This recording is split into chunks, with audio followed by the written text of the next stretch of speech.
have Colin, and he's going to talk about Moray Farm Cluster and updates on what's happening there. Well, hello everyone. I'm William, as Abby mentioned, and with a colleague Charlie, who can't be here today, on a very small land management trust called Sylvester's, and we're based in Perthshire. And we work with land owners and managers of all types, private, public land, or ENGOs, to help them restore nature. And well, their common answer tends to be they want to restore nature on their land, they want to have more prosperous, thriving local communities. And my connection to the northeast is I used to live in Moray. In fact, I moved up there as a land agent nearly 20 years ago. I saw there was someone wearing a Glenlivet Crown Estate Ranger gilet somewhere. And that was my first ever job, going to Tom and Towel, a 20-year-old with an English accent like this as a land agent. You can imagine how that went. It's not why I left. I was very sad to leave. Many years later, I lived there for about 12 years before moving further down south. And when we set up Sylvester's, it was, I think, 2022 or 2023. And one of the farmers I used to work with in Moray, just north of Elgin, was in touch. I hadn't spoken to her for quite a while. And she said, "Oh, I've heard you doing this sort of work now. Sounds really brilliant. I'd love to do more for nature on my farm, but it's sort of not really that big. And I've heard about these things called farm clusters, and maybe we could get together." Someone said something probably at a meeting like this about bigger, better, and being connected. And could we do more at scale if I could work with my neighbours? But by the way, I don't really want to do it. You know, I'm a fourth generation farmer, so I can say this. E&O farmers, they didn't really want to do it. There's not much talking going on over the hedge, but when you got, if they could get someone to bring it together, they thought, yeah, okay, well, maybe we'll give it a go. And that was where the Moray Farm Cluster started. That person did do a good job of pulling together about 30 farmers actually in the region for a start. And we met in the Elgin Library meeting room. And I stood up and did a presentation that was a bit like this, so a bit bumbling and not very clear, and said something about cluster. I didn't know what a cluster was either, really. I'd heard about them, and I could see the merit in them. But trying to describe it to a group of farmers who didn't know about them either, and wondering why on earth they were there, was a bit of a challenge. But we got there, and we did another meeting, and we said it could be this, and bigger, better, and nature, and maybe we could work together. We sort of left it at that, and said we'll get back together in a month, think about it. And we got back together, and 15 farmers turned up, or 14 farmers turned up. So not bad. Pretty much 50% hit rate, still interested even after bumbling through a presentation like this, and no one really still knowing what cluster was. But we got back together that time and said, look, we sort of do know really what we're thinking about, and what we should do is say what are the problems for us, or what do we want to achieve, and write those down, and then decide, are we more likely to achieve those if we work together? We still don't know the answer to that bit, but they were things like, we're worried about the financial resilience of our farm businesses. Agricultural commodities are very volatile in price, as you guys will know, and there's a lot of uncertainty around agricultural subsidies, what they'll pay for, how much they'll pay. Climate resilience is a major issue for all farmers, but these guys particularly. It's very, very light land, and we get droughts. There's wind blow. If you've driven around the area, you might notice there aren't many hedges, and there are fences. And often it's like being in the Alps with snow. You get sand drifts basically. So they're losing soil, and then it rains, and then it all washes away. So they're really at the mercy of climate change here. And finally, and maybe my favourite thing, was that they all miss some of the wildlife that they used to see, or that their parents used to see, and they don't see anymore because they've lost habitat, or the way farming practices have changed, or whatever it is. So we did conclude that there was a pretty good chance that we could achieve some of those things. We could reverse that nature loss. We could increase our climate resilience. We did some of the interventions I'm going to talk about in the next 15 minutes.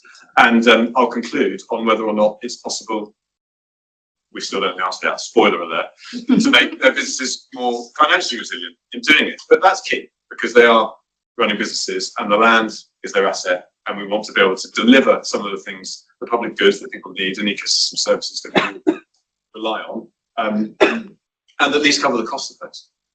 So back to this, sorry, 14 farmers covering a pretty big area, and it was just complete luck, because the 30 was spread all over the place, but the 14 that came back pretty much all contiguous, except for Corski that lies slightly further east out there.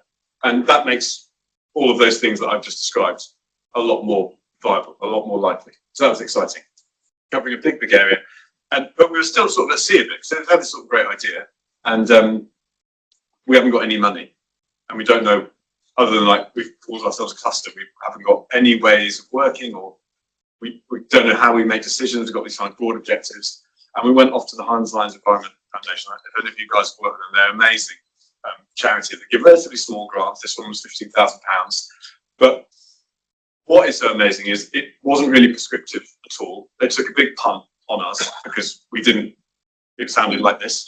We didn't have a great idea about what we were doing, where we were going. We didn't know, and we couldn't guarantee anything really. But we did say, if you can give us some money, build a bit of capacity for us, then we can get ourselves organised, and we can start to get a better idea of what it is we want to achieve. So with that £15,000, we did get ourselves organised. We put together a memorandum of understanding, an MOU. It wasn't very long, about 6 pages, but it described the constitution of the cluster, which is it's a club.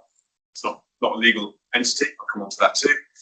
How we make decisions, because it needs to be able to make decisions, and why we make them, what we're trying to achieve. We need to put some more money in. How does that work? Is it per member per hectare, or what is it? So we did all of that stuff, and it was great. And it also paid for Charlie, who would have liked to have been here, to spend probably 2 or 3 weeks in each of the farmers' pickups, going around their farm. And this is key, because it's very much, this is a bit catchphrasey, but it's very farmer-led. So we haven't decided you should have that hedge there, this should be wetlands, or whatever. And neither of the ecologists or other habitat specialists that have been involved since. All of the farmers said, well, this is a place where I get that sand blow, or this is a place where I'm getting the runoff, or I'm sick of trying to drain this bit. I think it should be wet, but obviously can't afford it because then I'll be ineligible for my BPS or the agricultural subsidy or my crops. I'm desperate to try and go there. So the farmers did all of that, and Charlie mapped it, which was great. That was just with an eye. That wasn't, and neither me or Charlie or college stuff that was without specialist input on baselining and ecological viability. But it was an awesome start. And then we had a plan, we had a reason for being that was on the map. And I should say a bit about where this is. This is all north of Elgin. Sorry, this is a rubbish map. Elgin's down here, Loss is up here. That gives you an idea. And you probably all sort of know that area, or you'll be familiar with the character of that type of area, which is pretty conventional lowland farmed landscape. There's some interesting habitat there, including spiny SSI, but it's very fragmented. So the core objective of this group is to increase connectivity across this landscape, so wildlife can move, because at the moment there aren't many places or ways for it to move between those different bits of fragmented habitat. And those bits of habitat there are, other than SSI perhaps, are not in great condition. So they need better management. There's amazing wet woodland, there's some native woodlands, and some wetland in there, all in need of improvement. Exciting already, but could be much better.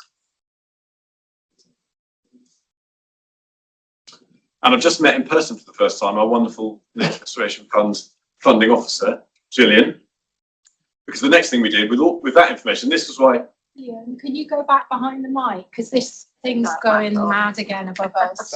Thank you. Yeah. Did everyone hear that Gillian was wonderful? That's important. This is what was so great about HEIF actually, because that 15,000 punt that they took could have just sort of disappeared and people ran out of steam, or it didn't quite work, or didn't have the time, or whatever. But actually it was amplified into £185,000 with the Nature Restoration Fund design phase. So we pitched to Nature Scott that now we had this idea led by the farmers who were going to create this connectivity over this landscape, create a nature network, but actually we were now at the point that we needed to know the baseline, what is there, what is its condition, are the interventions that we're proposing viable, and what would they cost? On number 2, is it viable? It was pretty impressive really that almost all of it was. None of it, we had terrestrial ecologists, we had freshwater specialists, we had wetland and hydrological specialists. Almost all of what the farmers said would make sense to their mind, made sense ecologically and hydrologically as well, which is pretty cool. And we ended up with quite a lot of stuff.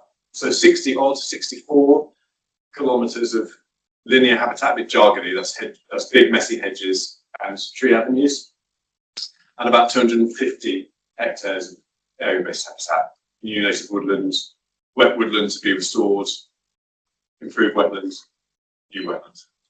So not insignificant, pretty cool now, and we're off now. We've got a real plan, and we can actually do it, we think. Oh, also in that, I should say, because this still starts to sound like we might not have done anything. Also in here, they just got paid for us to buy cattle collars. So on the Rebecca's farm, who made that original phone call back in 2022, she's got an amazing bit of habitat, could be much improved, called the Lormy Marsh, on which now we have some conservation grazing trialling going on. It's going into its third season now with the local farmer who has Hardarce, another local farm. She doesn't have livestock. And we work very closely with the Moray Council, who you're going to hear from, I think, one after next. Sophie and her team were really great because they were in touch with us quite early on, and so we've heard about the Moray Farm cluster, and it sounds like it might be something that's a bit like the nature network that we're putting together in Moray, and it turns out it was, or it probably is. So I won't steal their thunder, and also I'd get it wrong if I trust about my council's work on the nature network, but they're on it. We're very pleased to be part of the process at the moment. We'd love to be part of it for a number of reasons. I think working in partnership is at the core of this farm cluster with each other and wider stakeholders. Should have mentioned, sorry, I see some RFPB logos knocking around as well. Karen and Richard, the team that I used to know actually amazingly and worked with on Lost Pioneer years ago when I was first there, and they're still there, have been in this project from the start. So they've been in all our 6 weekly meetings and feeding in incredibly valuable advice, help with the grazing plan at the Lormy. So they've been excellent. And so partnership working is part of what the cluster does. That includes with my council. So it's good to know we want to be part of things that can amplify, again, sorry to use that word, but can amplify our work and its impact. It's nice to know you're part of something a bit bigger, so the connectivity can go further. And also, crucially, I would hope that not just in Moray, but other local authorities, if you have things that are designated in the nature network as being a strategic priority, in some way they'll become a funding priority too, which is the second half of the conversation around earth and stuff. And the engagement's been brilliant too. So we've got those working partners, but we had a couple of these events. I think 85 people turned out to the last one from all walks. Some of you might think to them. We have special ecological and wildlife interest groups, we have schools and business, and just people who have heard about it around the place and might live in or near the cluster who want to come along. So from time to time, when we've got something that we think is interesting enough to tell people, we hire out a room in UHI or go back to that room in Elgin Library and have an engagement event. And we've learned quite a lot of cool stuff as well from the people who come along that we didn't know. Maybe about the history of the landscape from before it was drained in the early 19th century. There's some real history buffs around the place, what the lake used to be like and how it's transitioned into agricultural use, all sorts of stuff that's been useful in our planning. Now ferns. Are you guys familiar with what ferns is? I'm going to try and get, I think it's a facility for investment readiness in nature, Scotland. Julie, is that right? That's as good a guess as mine. You'll take it. It's Yes. another Nature Scot grant, so very, very good to Nature Scot.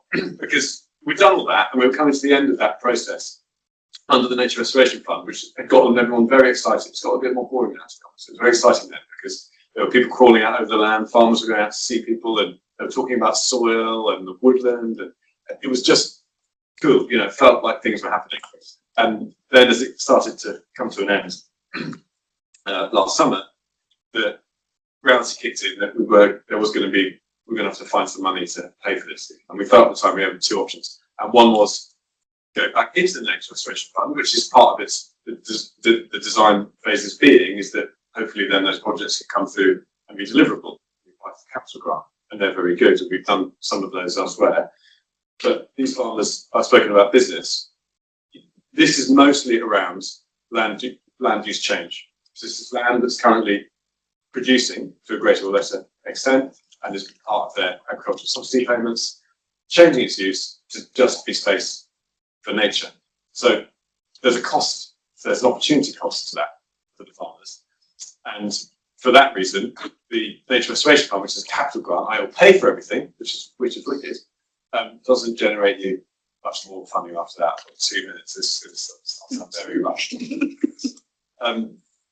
So you can get that capital grant, and we felt quite confident we might be able to get it. Or you could do the Ferns grant, which pays us to investigate the extent to which we might be able to generate some longer term revenue from probably the private sector for this. So who wants to pay, if anyone, for the uplift in nature, or carbon sequestration, or is it going to be floodwater attenuation? We're not, because we're right down the end of the catchment. And the farmers, I think rightly, for now, chose this. So we'll have a look at it. Apply for a grant, have a look at it, try and work it out. And these are some, I'll give you words again on here, the governance, the SPV. The big thing was, we're 14 farmers and we're still a club.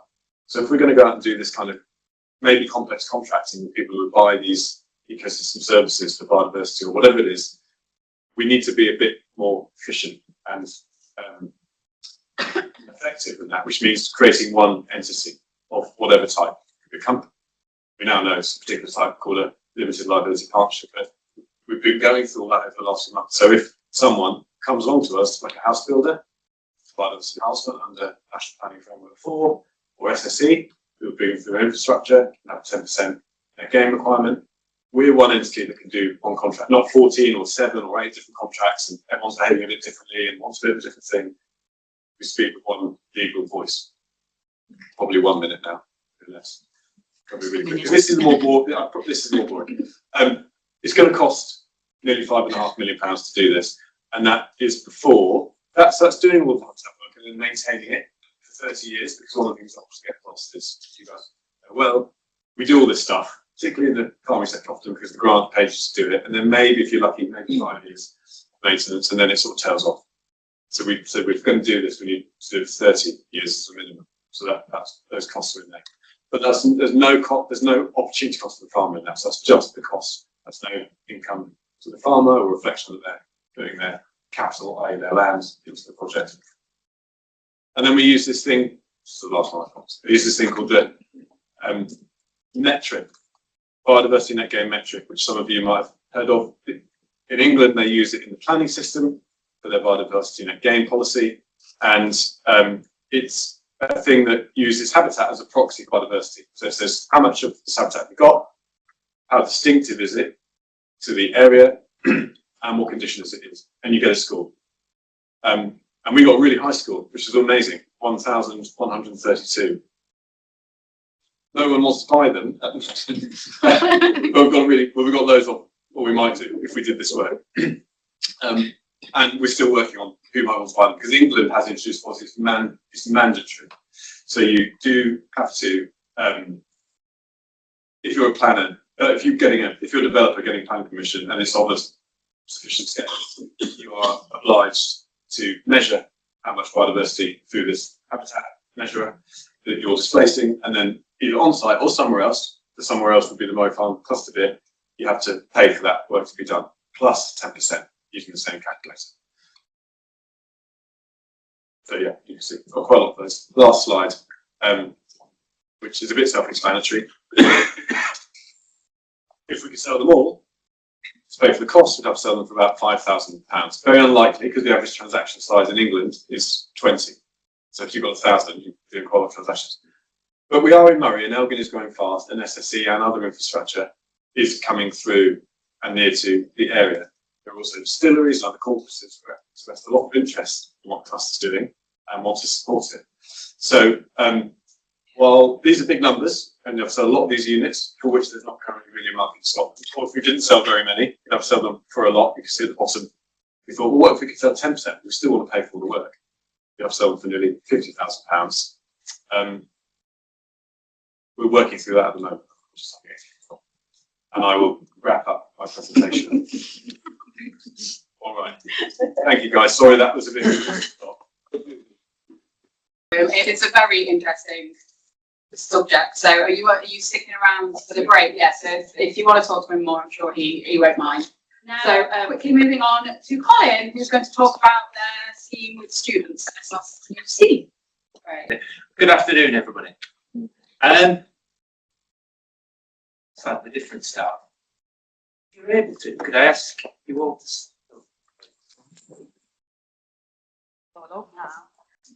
after lunch, circulation and all of that. And sit down if you are current staff or students at SRUC. Sit down if you're alumni of SRUC. Thank you. Sit down if you already collaborate, participate, or just generally know SRUC.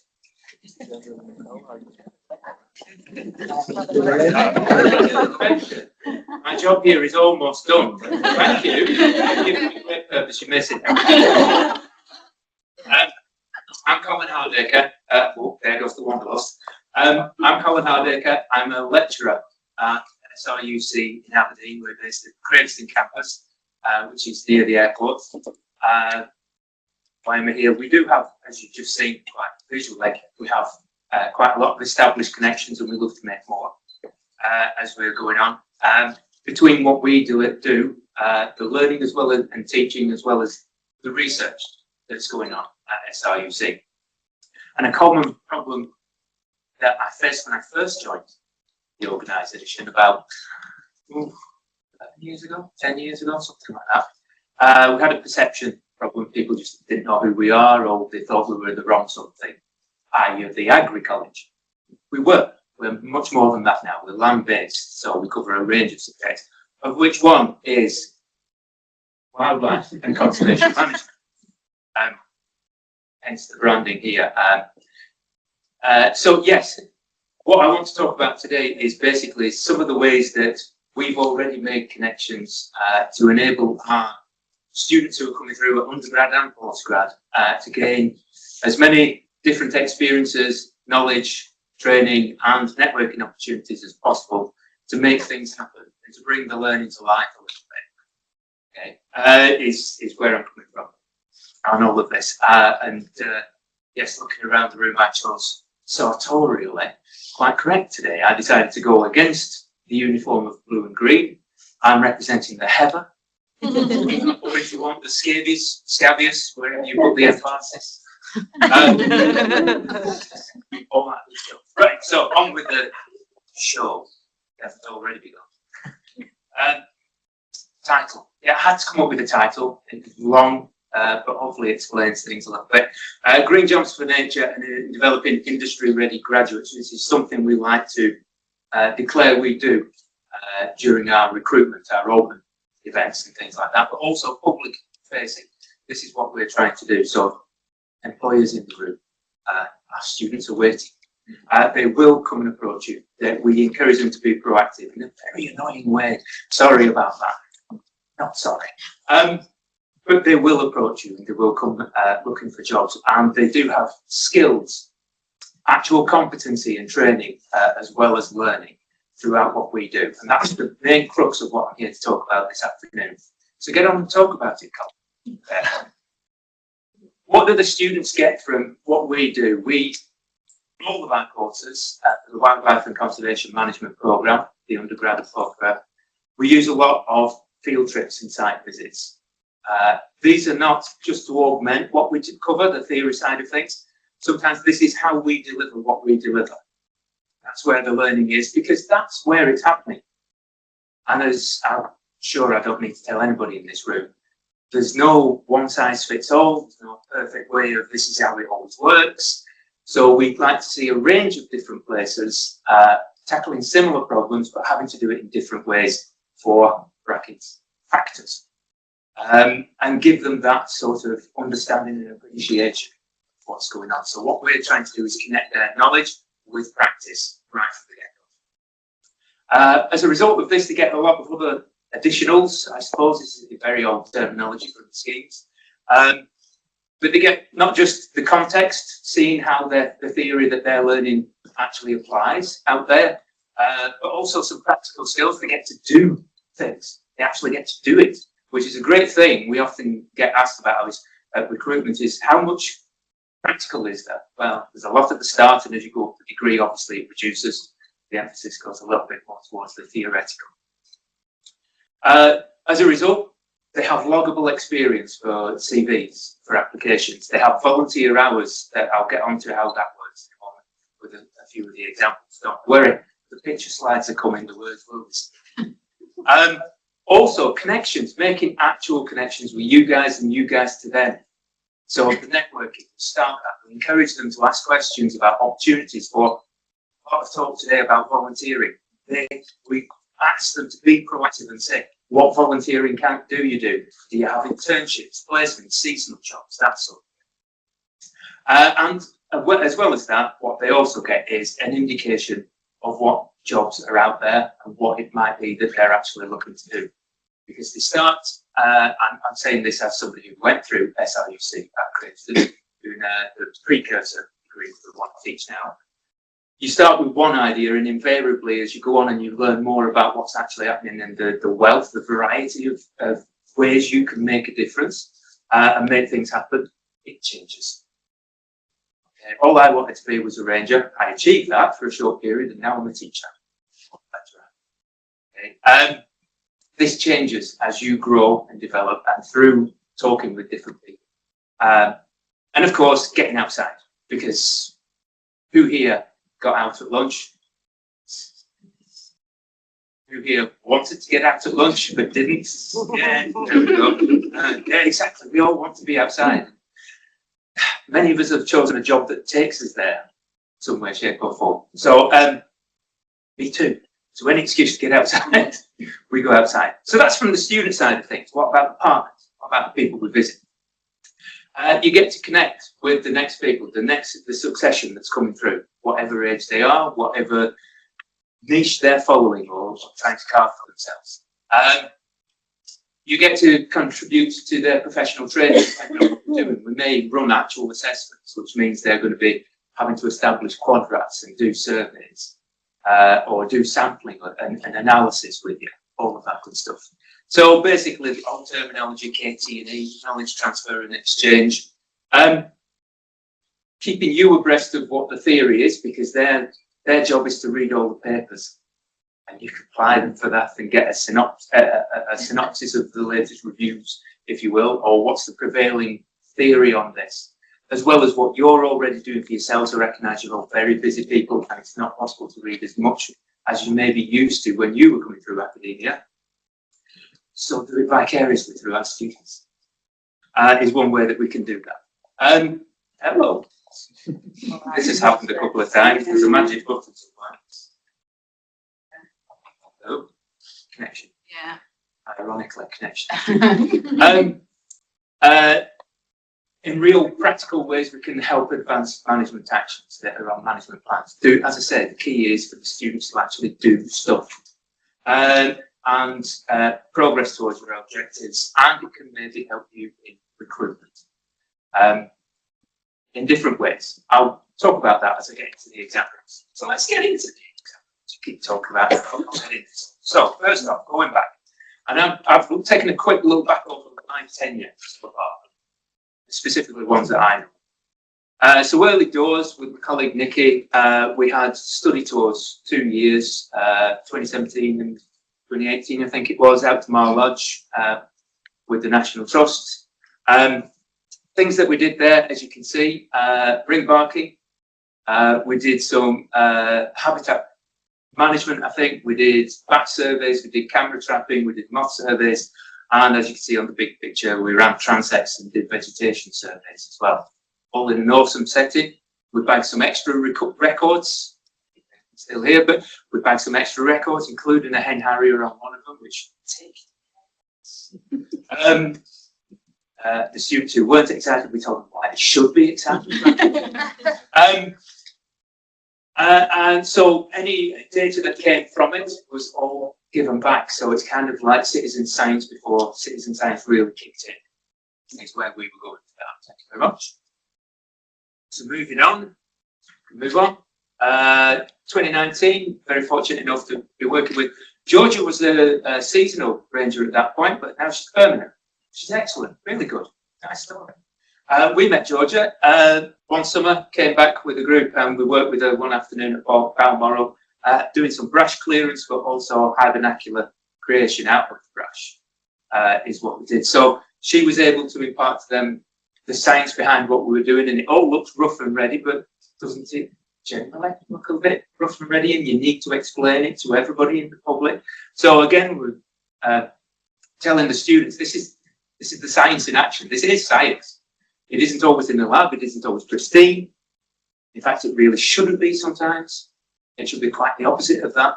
But they're making, as I say, a real difference in connecting ourselves, but also creating connections in the landscape as part of the practicality. Oh, clever word play. I know. So there you go. Moving on.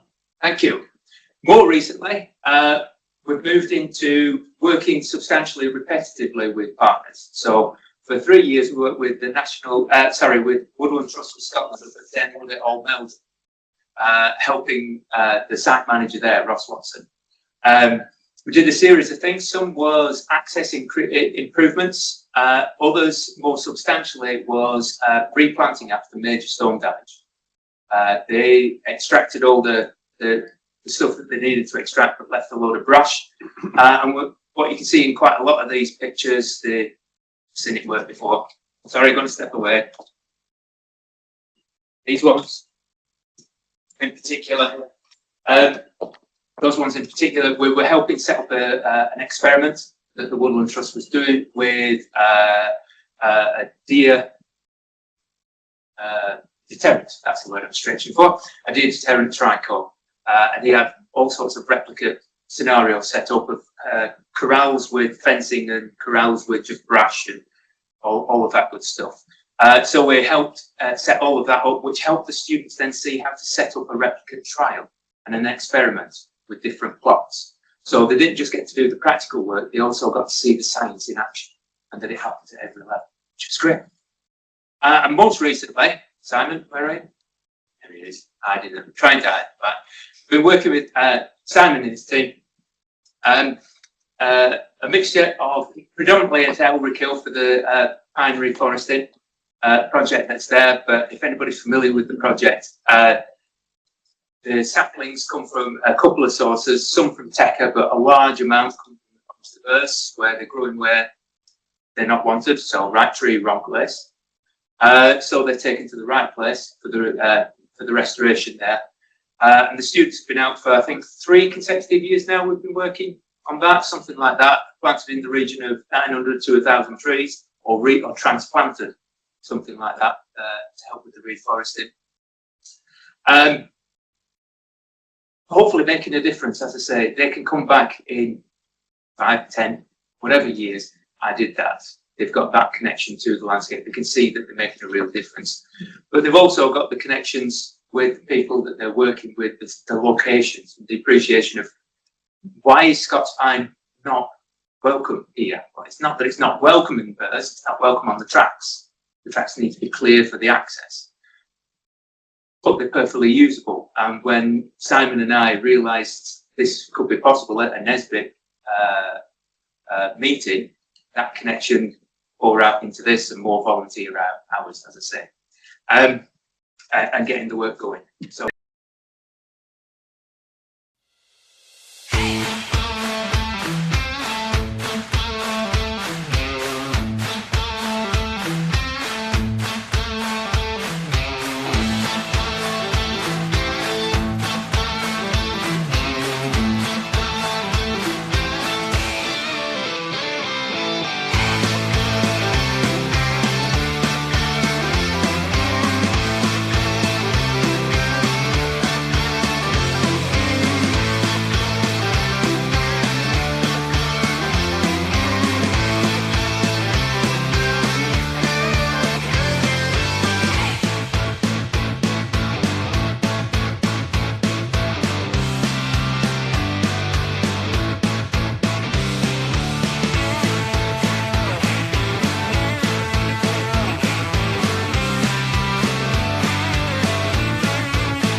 What the video shows is an extended study tour to the Highlands that we've also started running, working up there with reforesting and forestry management around there, doing again habitat management and actual practical work. So work with Woodland Trust, but also Trees for Life at Dragon.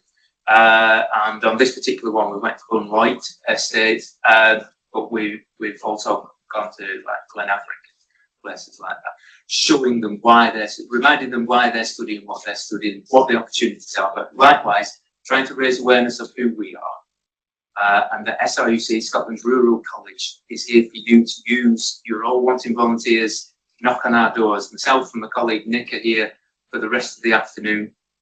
Tap us up, give us your details. We welcome all and any opportunity to get out there and share our students' learning with you. Thank you. Now I'm going to pass over to Louise and Sophie. So Louise is with MorayCAN, PSI Moray, and then Sophie is with Moray Council. So they're going to explain what they're doing in Moray. We had our PSI conference yesterday, and Edward was hosting, and he was so good. So I said, Edward, I've got to go and talk to a room full of people who really know their stuff, and I don't. So he said, your first 3 lines, speak slower than you normally do, then wing it. So here we go. When people tend to think about rewilding and nature restoration, they tend to think about big reserves, big projects. But in Moray, we have something a bit simpler, and it usually starts with connection and small funding and conversation. How's that? That's my 3 lines never within it. So we're here today to talk about connection because we work really well together. So MorayCAN and the council. Sophie and I have a wee Teams chat and we check in. Mostly the same as you're doing. It's not great. But so we thought we would talk about that rather than project projects. The most recent one we're working on is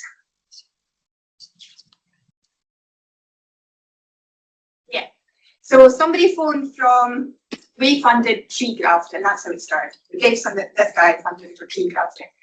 And he said, I've got some money left. Would you mind if we bought some trees for the Forest Golf Club? They've got this excellent project going.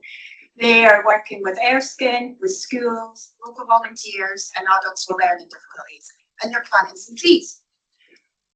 And we're like, yeah, that sounds really good. Quite interested, quite like sport myself. Could do a bit of carbon literacy in golf if they wanted to. Put us in touch. So we got in touch, and Colin was really excited. He's like, oh, we want to plant some wildflowers, maybe some bee bombs. And I was like, oh, John will go mad. So phone John, and so John and Kate, can you come and maybe do a little bit of training with these guys? Not bee bombs, but maybe native species. That would be really good. So Sophie, and I was like, Sophie, Forest Golf Club, they want to do this. And she's like, straight on her computer, like, ooh, call me Greenland. Nature Network, this looks good. So between us, we're working with them. We're going to give them a little bit of training. We're going to find some funding for the flowers and the trees. It's helping the strategy, the biodiversity strategy. So it's all coming into one, and that's what happens when people are connected. So I'm going to let Sophie talk really well, because I will go on.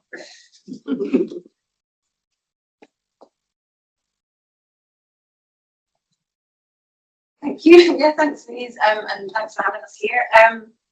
Yeah, my name's Sophie, and I'm a climate change officer at Moray Council.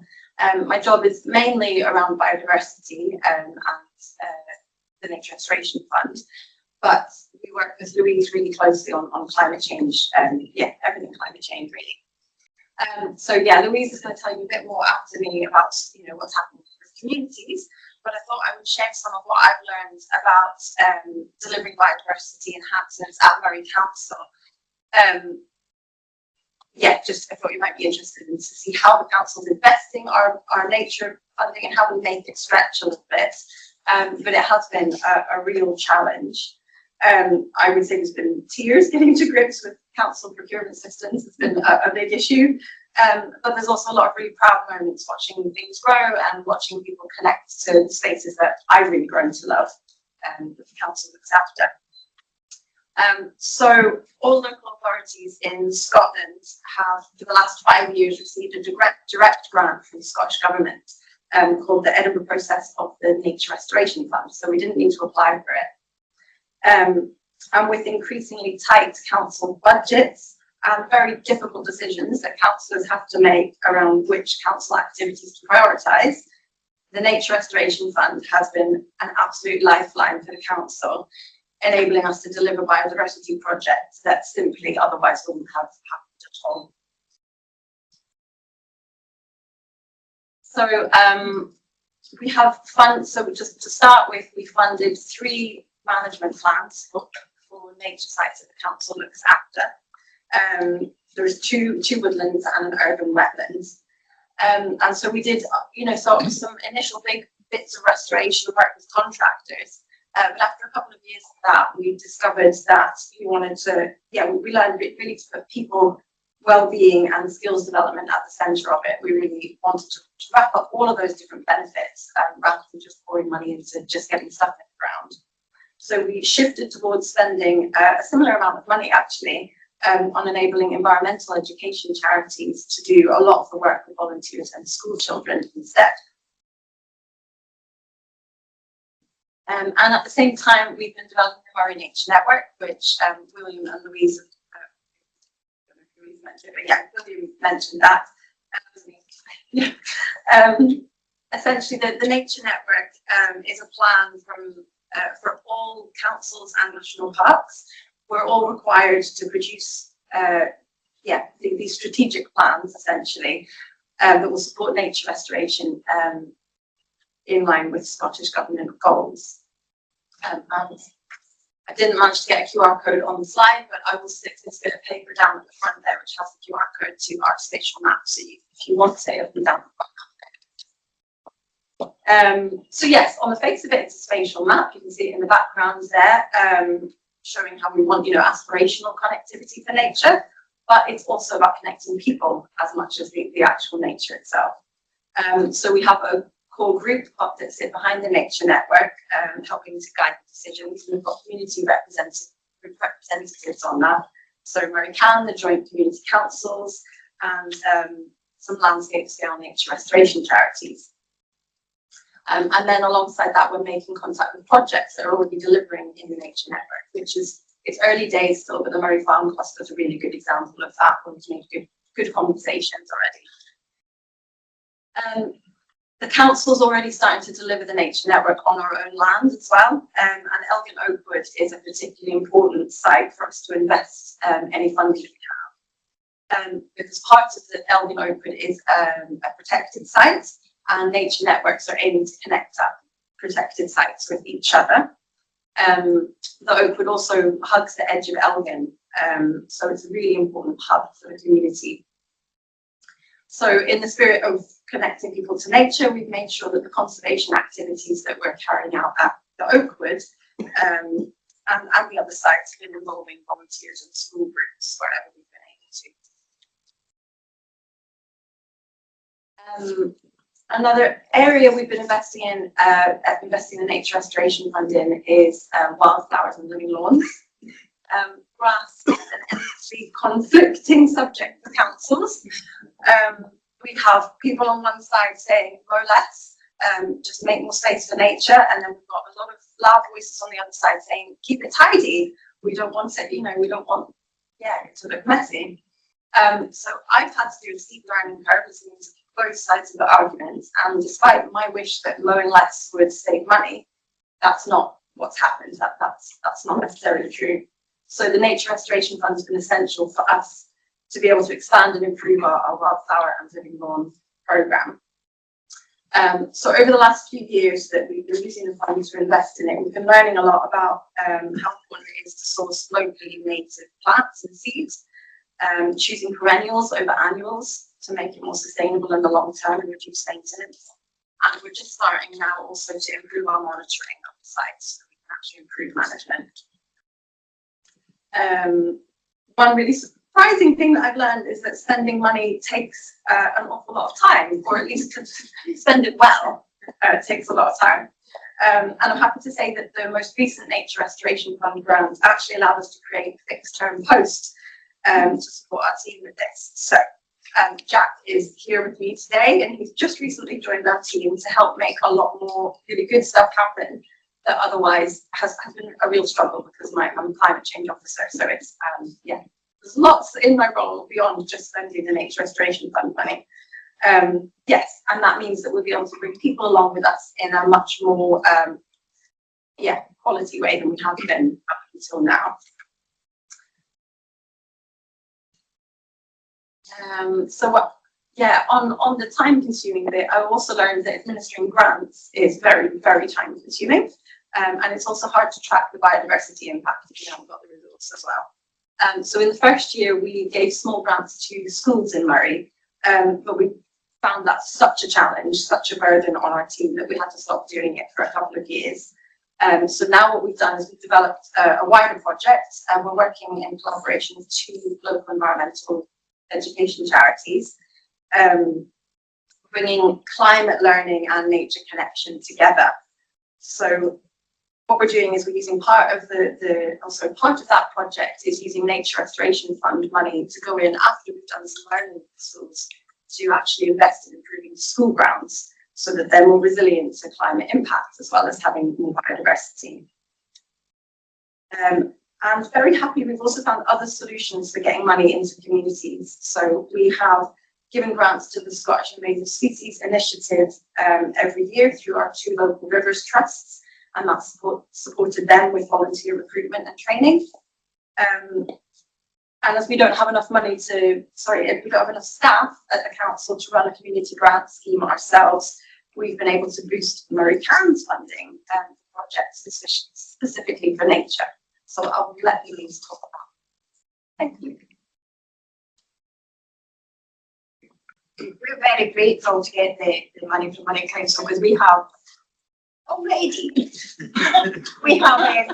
we just have a little bit of money and we want to have as much as we can out in the community.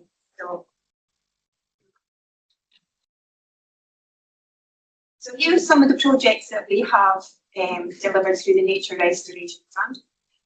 There's work on up at the Cabri, the riverbank. We've done wildflower meadows, foraging through nature. I'll be quick, I promise. So yeah, Nature Restoration Fund, it's been great. It's a great way of getting people connected to MorayCAN and doing more than just nature. Part of that was Arbor Glebe Garden. They got funding for a wildlife pond. Now this is a great project. This is involving children who are ASN students at Speyside High School. So they came and they've helped with making the pond and developing the pond. So these are kids that are not able to sit in a classroom and learn, but they're going down to the garden and Jim's got them measuring paths and learning how to measure and count and do things that way. They also get volunteers from Shivers coming out, and they have, I think they get 3 volunteer days a year, so they're down there. They've got now biology students coming down, they've got ESN kids, they've got pensioners coming and just walking around. They're doing a sensory garden just now in Accessible Past. And they sent me this photo, and they are so proud that after a year they've got dragonflies and damselflies and all sorts of insects, and they're just loving it, and I just love that project. Arbor Glebe Garden are also part of our Colin network. So, that's a dodgy slide, isn't it? We use our funding for our different funding, and in last year we noticed there was community gardens starting up, or community gardens applying for funding. They were all at different stages. So we thought, well, maybe we need to get all these guys together, and we got hold of Bob and Kelly, One Seed Forward, because they've got some funding and they can give advice, and Reek, who've been doing it for years, so they came in. So we've got all these people around the table and giving each other advice, because I don't really know much about gardening. I kill my house plants, so it was like, yeah, let's get people who know what they're doing. And so we started the network, and it's really been successful. I think they all like it. We go out to the different gardens as well, instead of just coming in the room. We did a survey on why are people joining a community garden? Why are you gardening? What is it for? And actually, the top reason seems to be for mental health and well-being, and then the second is food. Anybody who knows me knows I love the posts. So, first year of funding, we funded road ladders, or amphibian ladders. Steve was really, really concerned because outside his house, all these toads were falling in the drains. And so he got funding to put in, I think it was 4 drains, these ladders, and it was great, and he was very successful. But then last year, somebody put on Facebook, and what I think it was Forest and something. What do I do? There's a drain, and this toad stuck in the drain. So MorayCAN was tapped because they knew that we'd had a wee story on the toads, and we were able to put them in touch with Steve, connected them there. Steve went round, and now they also have funding, and there's more drains for others. So it's great. I love the toads. I don't know much about frogs. If anybody knows about frogs, I really need somebody for the school. So thank you. We also connect people through conference. We've had 2 conferences so far. The first year we had workshops in the afternoon, and John and Kate came and took a workshop down at the wards, did the rewilding that was done there, gave a little talk on flowers. And this year we had John, I think he's John, but he's from Moray Beekeepers, and he talked about bees, and that was very scary, and he scared the audience talking about hornets slicing them up. And that's Alison from the Whale and Dolphin Centre to talk about, because we kind of forget about the sea. There's a lot of stuff on the land, but this was about the sea. This year's theme is going to be fire and water, but we will take nature into that, because it doesn't matter what the theme is, then it's always going to be a nature. So that is how we connect people with nature.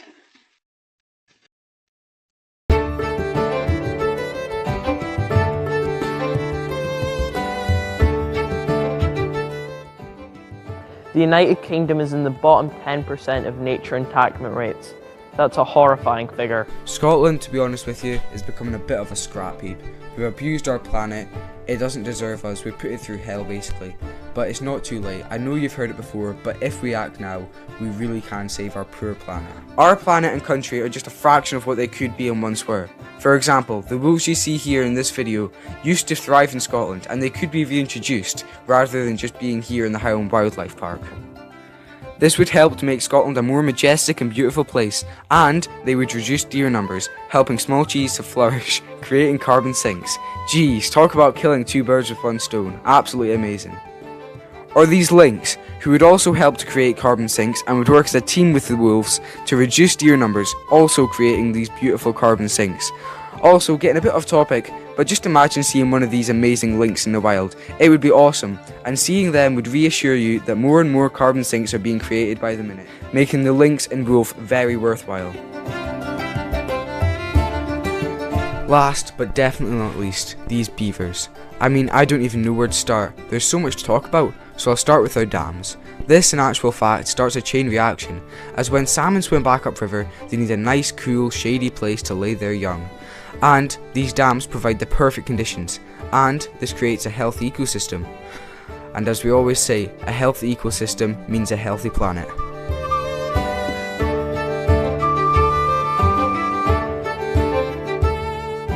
We've got time, we are a little over, but we've got extra time this afternoon, so I'm not too worried. But if you pop your hands up if you have any questions, and then we can go maybe time for 3 questions.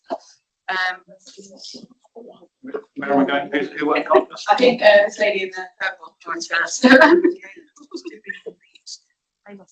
then it was Lucy. And thank you for amazing range of talks. And it wasn't so much a question actually, it was just to say, if you are an expert, absolutely. And you're looking at me?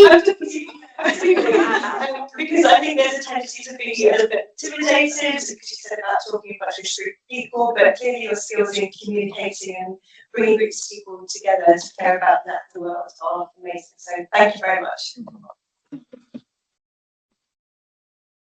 I think events like this are great for learning.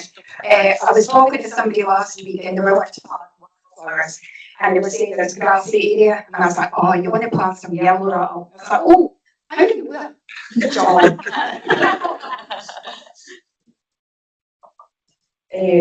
So I have a question for you.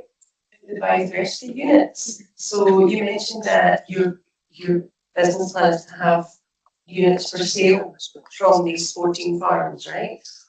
Who are they for sale to, and what will the rights be over that land? Will they just have the right to go up on a Tesco? Do you know, at some point? Yeah, business plan is probably a bit strong. We're at the moment. It's because I was rushing. It's one of the ways we're thinking about potentially being able to fund some of that work. That's the key. Can we pay for this work and make it viable to the farmers? Sort of how is a bit of a second order issue. I might have environment schemes, might be biodiversity units, might be sponsorship by corporates, but on the biodiversity units, if it happened in the way it did in England, the right of the buyer of that unit would be to say, we have paid for X in enhancement in biodiversity. And in England, again, it's not really like Scotland, yes, that would be complying with the planning condition that they had put on the permission, the consent they've been granted by the council. So they might say, you need 10 units. Sometimes of a particular type, so broad habitat type. So they'd have to come and find it. If the Moray farm cluster had that and had that number, then they would pay us whatever we were striking price. The cluster would then be obliged to manage that land in line with the land management agreement, and in England that's overseen by the local authority, so Moray Council in our case, to make sure those outcomes are delivered over 35 years. 35 years, and then after 35 years, what happens? Good question. Ask me in 30 seconds. I don't know. Well, I mean, sometimes, so this is something I think might be good. I can't necessarily speak for cluster members. You can have these things called conservation burdens that you might place over the land to underpin that they have to remain habitat maintained in a particular condition, as long as that burden exists. I think legally, if you have land being sold as a unit, then it's like, is it part of that person's farm being sold to someone else? No, definitely You know what not. I mean? So the legal obligation is to manage it in that particular way. So the farmer always maintains Still ownership owns it. of the land. It's just the right to say, I pay for that biodiversity. Yeah. That's I'm also interested in the farm cluster. In your slide, you said there's 63% of habitat creation, woodland and hedgerows. Prior to you saying that, you said obviously there was an issue with wind, so I'm quite interested in your species choice for the woodland and the hedgerows management. What's the success rate?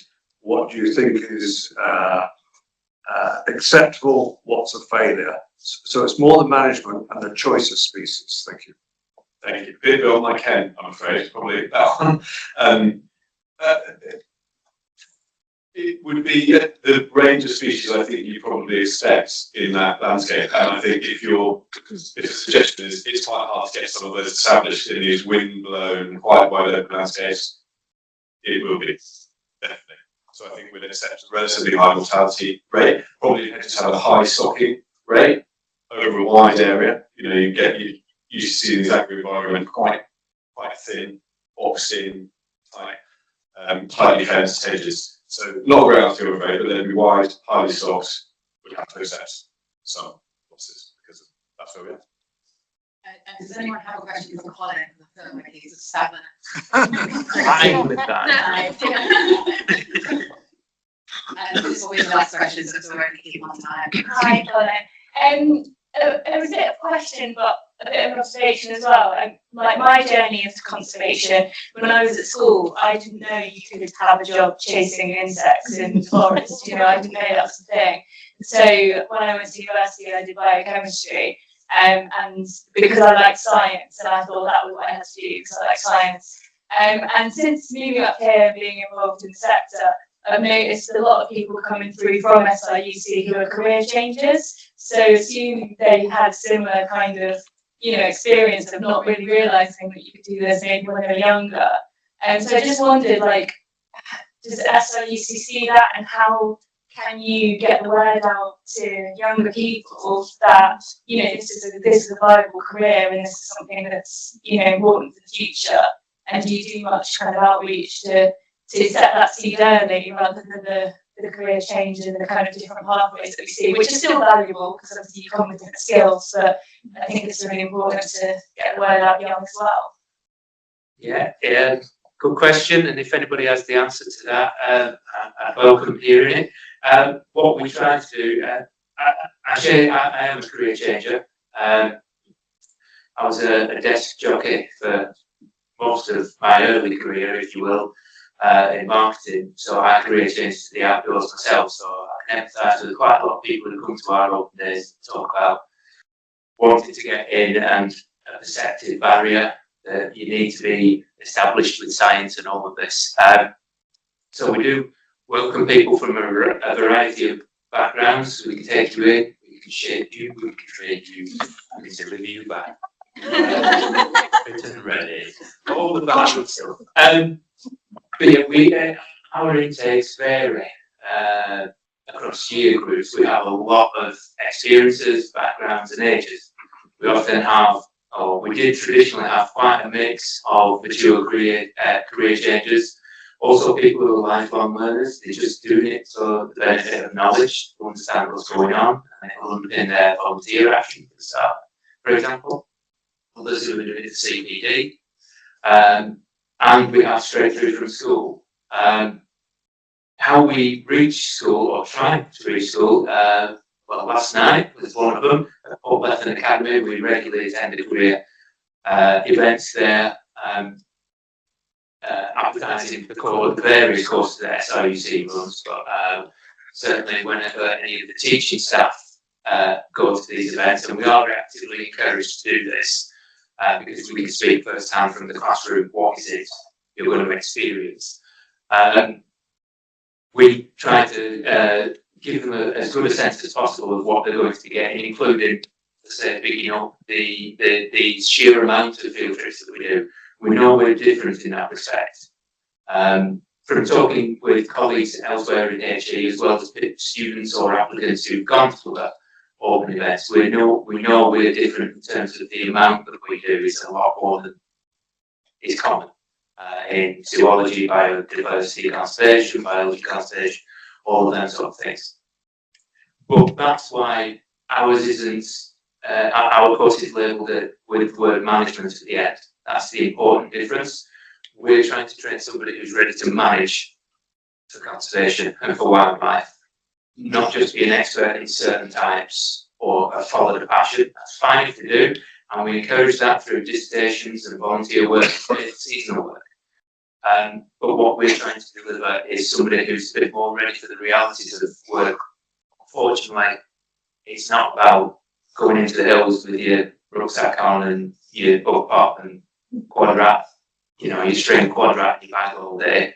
You have to do engagement events, you have to do tours, you have to write a management plan, you have to do funding applications and then figure out how I'm going to manage that money. So they're the management side of things that we have within the course, but going out to the schools, we try to impress about that, and as I say, where we can, the main crux of what I was talking about, going with partners, that is to reinforce why the course has all of them sort of things in, because it's a more rounded experience and training that we're trying to deliver. There is a place for all the others. I'm not saying we are better, I'm saying we're different. Can I round you up there? Yeah. I can see you drowsy eyes.